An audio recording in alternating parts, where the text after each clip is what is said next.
ఏంది ఎవరితో పంచుకుంటాం? స్నేహితుడితో పంచుకుంటాం. ఆ చనువు ఎక్కడ ఉంది చెప్పండి? స్నేహితుడి దగ్గర ఉంది. ఎందుకంటే ఈ స్నేహితుడి మధ్యలో ఏమి లేదు, దాపరికము లేదు. ఈ స్నేహితుడు నా మేలు కోరేవాడని నువ్వు అనుకున్నప్పుడు నీలో ఏ దాపరికము లేకుండా ప్రతి విషయము కూడా ఎవరికి చెప్తావు? స్నేహితుడికి చెప్తావు. తల్లికి చెప్పవు, తండ్రికి చెప్పవు, తోడబుట్టిన చెప్పండి సహోదరులకి సహోదరులకు చెప్పవు. కానీ నా స్నేహితుడు అని నువ్వు విలువిచ్చేటటువంటి ఏ స్నేహితుడైతే ఉన్నాడో ఆ స్నేహితుడికి నీ హృదయంలో ఉన్న సమస్తాన్ని కూడా ఏం చేస్తావు చెప్పండి? చెబుతావు, పంచుకుంటావు. ఎందుకంటే వాడు సరైన రీతిగా నాకు ఆలోచన చెబుతాడు. నాకు సరైన రీతిగా ఆలోచన చెప్పి నేను వెళ్ళాల్సినటువంటి మార్గములో నన్ను నడిపిస్తాడని నువ్వు నమ్ముతావు కదా. అలానే ప్రభు యొద్ద కూడా మోషే అట మాట విన్నాడట. మోషే చేసిన పని ఏం చెప్పండి? మాట వినుట.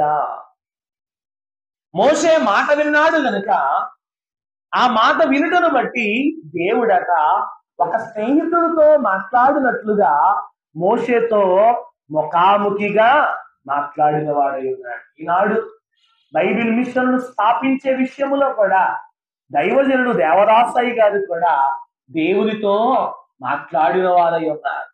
దేవుడు దర్శనాన్ని కల్లారా చూచిన వారై ఉన్నారు.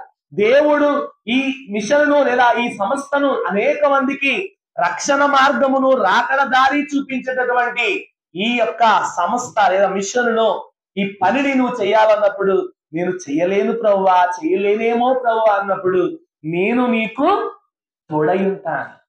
నువ్వు నా మాట వింటే నేను నీకు తోడై ఉంటాను. నిజముగానే నిండు వృద్ధాప్యంలో ఉన్న ఒక వృద్ధుడు, ఈనాడు యవన ప్రాయంలో ఉన్నాం మేము. సేవ చేయడానికి ఈ కాలంలో ఎంత ప్రయాసం అవుతుంది. దేవుడు ఎన్ని అద్భుతాలు చేస్తుంటే, ఎన్ని కార్యాలు చేస్తుంటే మనుషులు ఏం చేస్తున్నారు చెప్పండి?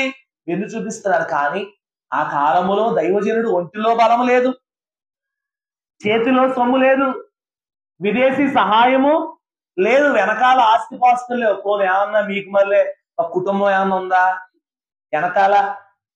నాకైతే 4 కుటుంబ సభ్యులు, నా రక్త సంబంధులు, సంఘ బిడ్డలు ఉన్నారు.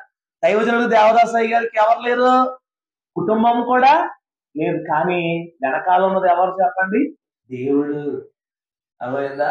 దేవునికి మహిమ కలుగును గాక. ఎవరుండాలి మన వెనకాల? దేవుడు ఉండాలి. ఆయన విడువక ప్రేమించేవాడు. దుర్దశలో కూడా మనకి ఒక భుజము కాసే సహోదరుడు లాగా దేవుడు నిలబడేవారై ఉన్నారు. కాబట్టి దైవజనుడు దేవదాసయ్య గారు కూడా